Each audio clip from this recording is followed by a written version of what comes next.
Assalamualaikum warahmatullahi wabarakatuh. Selamat datang di channel Malik Aziz Sikon. Jika channel ini bermanfaat, silahkan subscribe dan nyalakan loncengnya. Terima kasih. Assalamualaikum warahmatullahi wabarakatuh.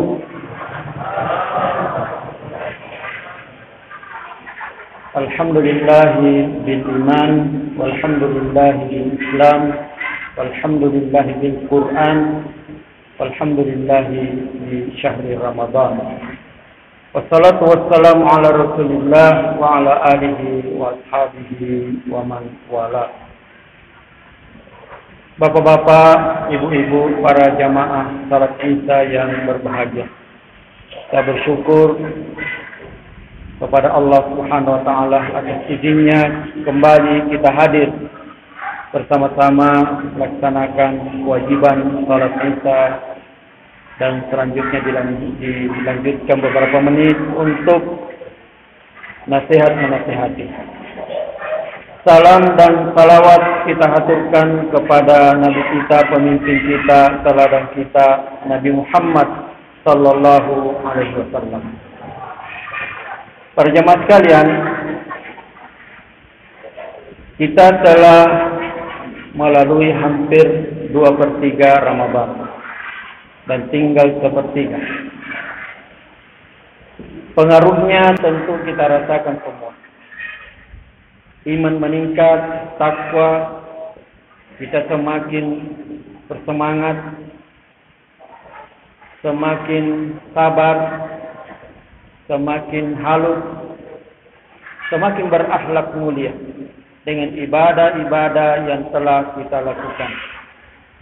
Dan semuanya dalam rangka membersihkan jiwa, dalam rangka mendapatkan predikat takwa. Ibadah puasa adalah ibadah hati.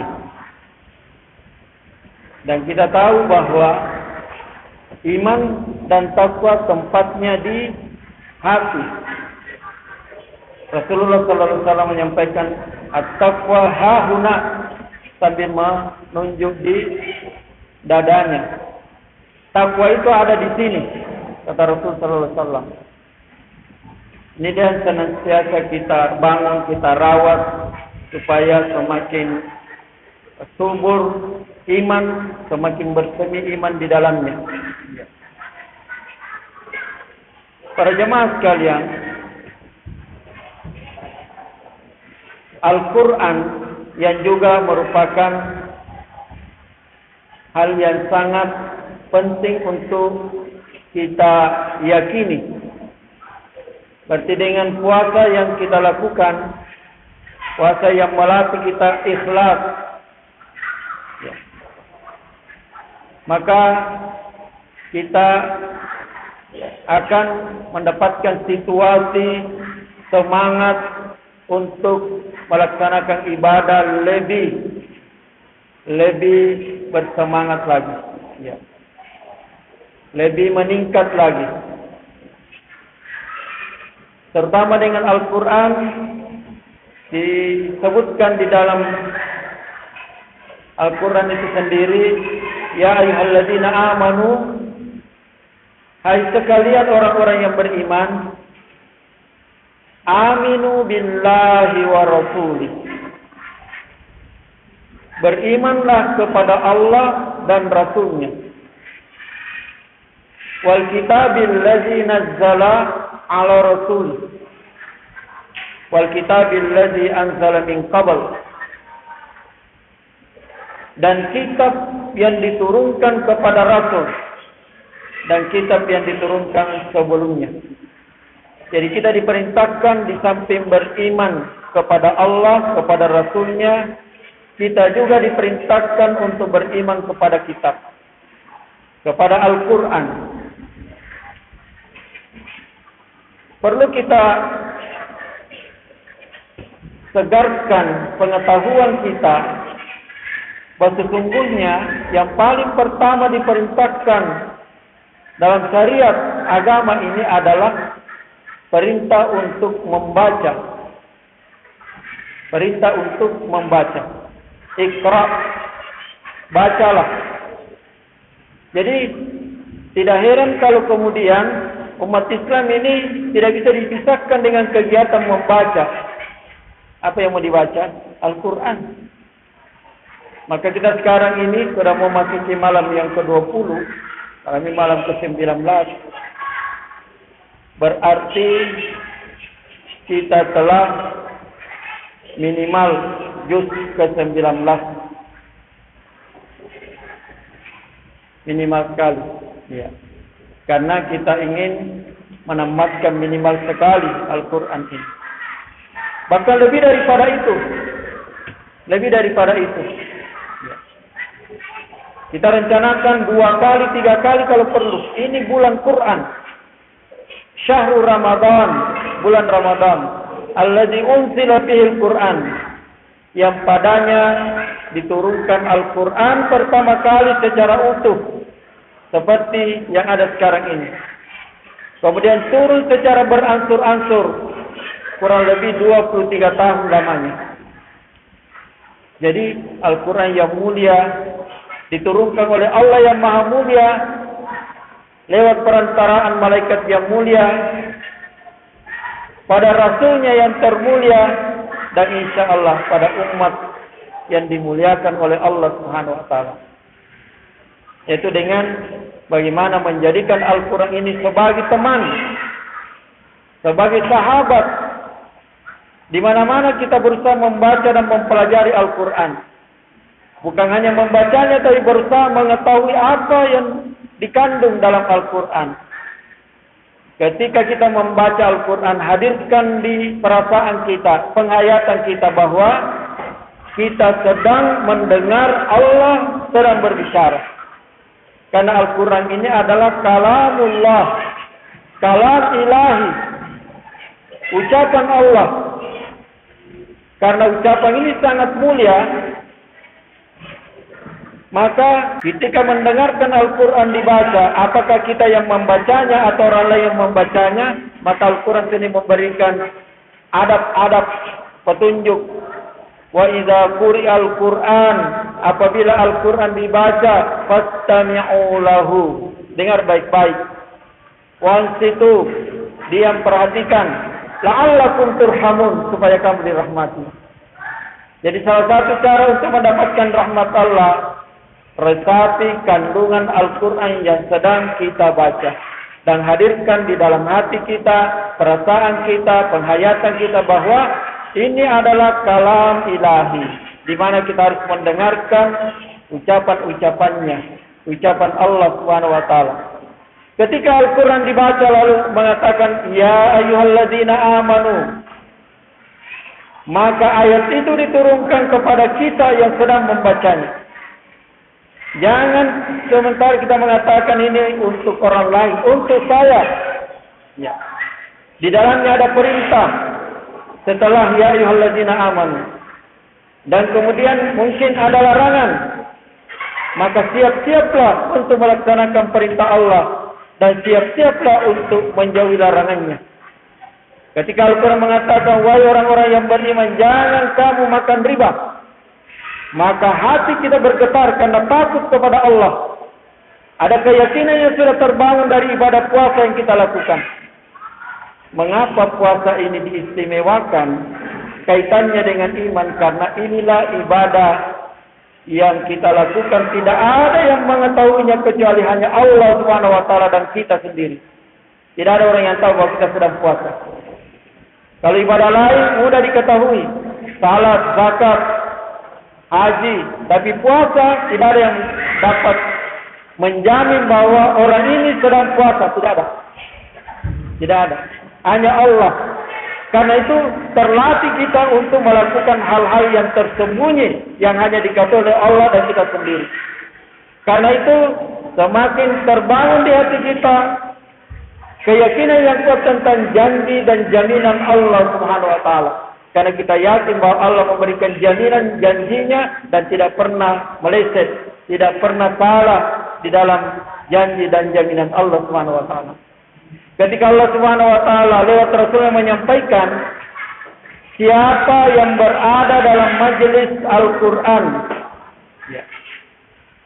Majtama'a qaumin fi baitin min buyutillah, tidaklah berkumpul salah satu rumah di antara rumah-rumah Allah, yasluna kitab Allah, mereka berkumpul dalam itu untuk mengkaji, membaca kitab Allah, wa yatadarasuna bainahum, dan mentadaruskan, mengkaji. Ada ayat-ayat yang disampaikan kemudian dikaji ayat itu lewat dakwah, lewat ceramah, lewat nasihat. Ya. Allah Subhanahu wa taala memberikan jaminan, memberi ketenangan. Ya. Nazalat alaihimus sakinah. Allah memberikan ketenangan pada kelompok itu. Karena itu para jamaah sekalian, perbaharui selalu niat kita. Kita masuk dalam masjid niat iktikaf. Niat iktikaf. Niat berada dalam majelis Quran.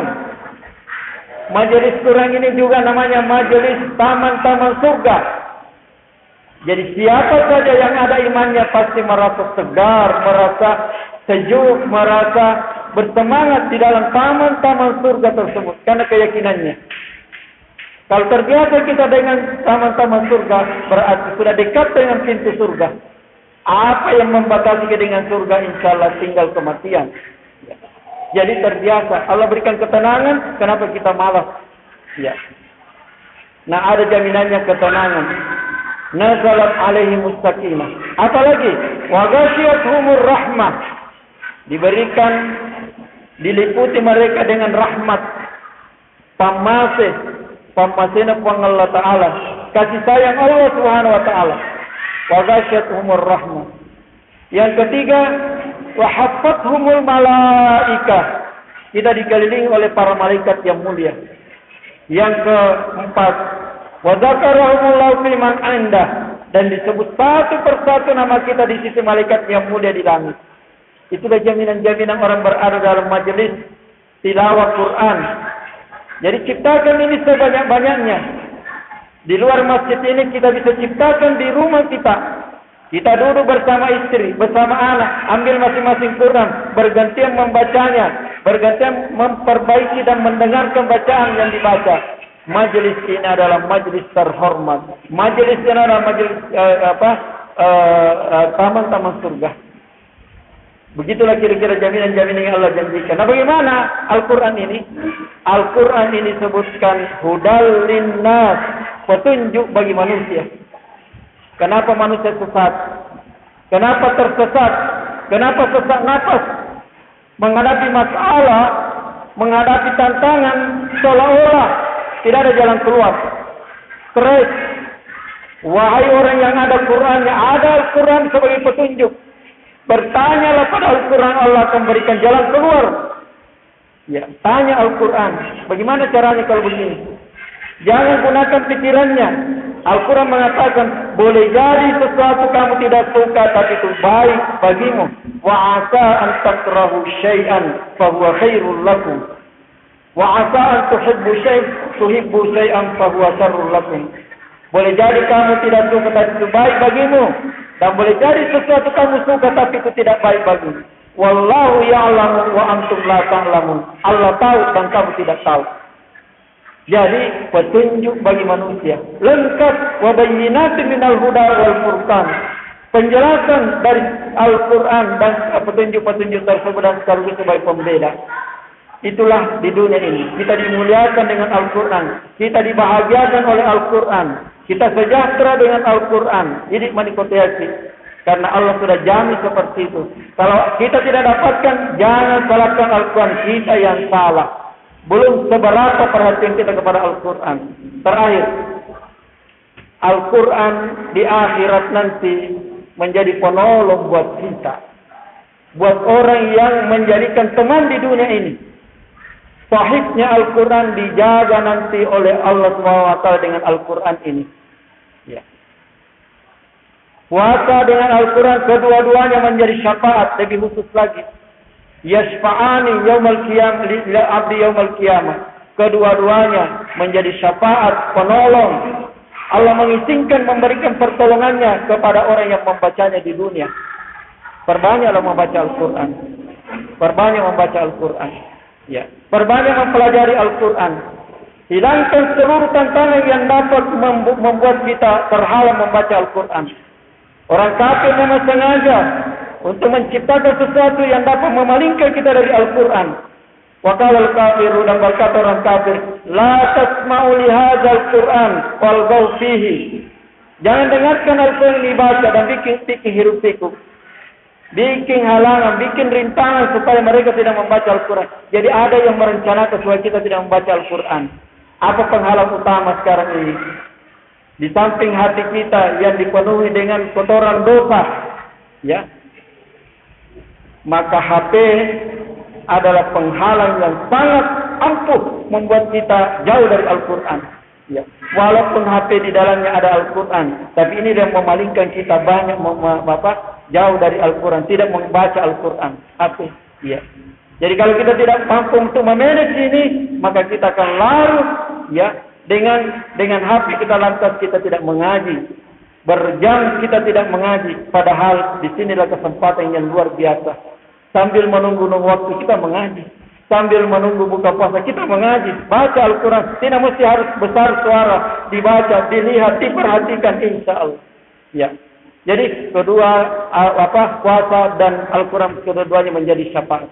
Ada sebuah keterangan hadis bahwa sebelum kita meninggal, baru sekarat, ada sebuah keterangan hadis mengatakan, maka Al-Quran berdiri di dada kita yang sedang sekarat. Karena di dunia kita jadikan sebagai teman setia. Maka begitu dia sangat setia menjaga kita. Sampai-sampai malaikat pencabut nyawa mengatakan, siapa kamu?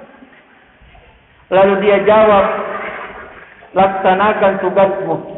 Sama-sama kita bertugas. Iya. Kira-kira begitu kurang lebih bahasanya Al-Quran.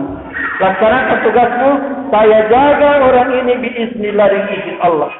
Jadi baru sakarat sudah kita dijaga. Bagaimana sakarat itu? Kita semua tentu mendengar. Rasulullah sallallahu alaihi wasallam tatkala sakarat mengalami sakaratul maut, maka dia mengatakan kepada malaikat pencabut nyawa, ringankan sakaratku. Lalu kemudian saya sudah meminta izin kepada Allah dan sudah ringan sakaratmu 70 kali lipat dibandingkan dengan sakaratnya umatmu. Ya, maksudnya lebih ringan dibandingkan dengan sakarat kita ini. Tapi beliau merasakan sangat luar biasa. Ya. Tapi kita dijaga dengan Al-Quran. Nah sekarang, ketika kita masuk dalam kubur, kita semua yakin bahwa ada namanya siksa kubur. Lagi-lagi Al-Quran datang menjaga kita dalam bentuk, ya, manusia dalam bentuk laki-laki yang tampan, yang harum, bercahaya, menerangi kuburan kita. Ya. Dia datang dalam bentuk surah Al-Mulk. Makanya kita diperintahkan setiap malam sebelum terbacalah surah Al-Mulk. Tabarakalladzi biyadihil mulk. Berapa ayat itu sampai terakhir. Insyaallah kalau menjadi kebiasaan ini, insyaallah dihafal surah ini. Ya. Surah Al-Mulk datang menjadi penerang, menjaga kita di dalam kubur kita. Di padang mahsyar bagaimana? Di padang mahsyar matahari didekatkan, berkeringat orang, ada yang sampai keringatnya sampai di pusarnya, tenggelam dengan keringatnya sesuai dengan amalnya masing-masing. Lagi-lagi Al-Quran datang menjadi naungan. Disebutkan surah Al-Baqarah, surah Al-Imran menaungi sahibnya, temannya nanti di padang mahsyar. Tak kala tidak ada naungan kecuali naungan Allah Subhanahu wa taala. Allahu Akbar. Terus menerus kita masuk dalam timbangan, mizan, ya, sirat, didampingi terus oleh Al-Quran. Mau masuk surga, kita melintasi neraka, mau masuk surga, Al-Quran begitu setianya masuk mendampingi kita. Semua amal sudah tertinggal. Zakat, haji, sudah meninggal, terputus semua. Idza mata ibnu Adam inqata amaluhu illa min salasin. Kalau anak Adam sudah meninggal, sudah terputus semua. Ya. Al-Quran terus sampai masuk dalam surga, menemani temannya, sahibnya. Di dalam surga apa kata Al-Quran? Iqra, nasuruh baca, Iqra, bacalah. Kama turattilu fid dunya, sebagaimana kamu membacanya di dunia dulu. Fa inna manzilaka, sesungguhnya tempatmu di dalam surga adalah setinggi tingkatan Al-Quran atau ayat surah yang terakhir kamu bacakan. Jadi betona apal kurangnya sesuai dengan kemampuan. Karena nanti Al-Quran sendiri menerima, menagih hafalan kita. Dan semakin kita baca satu ayat, naik lagi satu tingkat. Satu ayat, naik lagi satu tingkat. Dan begitulah seterusnya. Keyakinan seperti harus tumbuh untuk memotivasi kita membaca Al-Quran. Nah sekarang, kenapa banyak menjauhi Al-Quran? Ada dengan ini mengatakan, saya sebenarnya tidak tahu membaca Al-Quran. Kenapa? Nah masih hidup, Ki. Malu. Apa nak bilang anak-anak kita, cucu kita, ya. Jadi dia tidak mengaji karena tidak tahu membaca Al-Quran. Datang syaitan bisik-bisik. Kalau kau salah dalam membacanya, dosa. Jauh lebih besar dosanya kalau kau sengaja tidak mau belajar. Karena itu, mari kita semua mempelajari Al-Quran, meningkatkan pengetahuan kita tentang Al-Quran. Banyak guru-guru Quran, duduk berdoa kalau perlu, dibayar kalau perlu. Yang memang surga memang dibayar mahal. Jangan mau masuk surga dengan tidak mau berkorban. Ya, sehingga insya Allah kita semua ya semakin tertarik dengan Al-Quran. Seperti Khalifah Utsman mati dengan genggaman Al-Quran. Beliau yang pernah mengatakan, "Lau saqulat qulubukum," sekiranya hatimu bersih, masyabitum bi kalamillah, kamu tidak pernah merasa kenyang di dalam membaca Al-Quran. Maruta'na min jiwata, nama kutuki mengaji. Demikian, mudah-mudahan bermanfaat. Hadanallahu wa iyyakum. Assalamualaikum warahmatullahi wabarakatuh.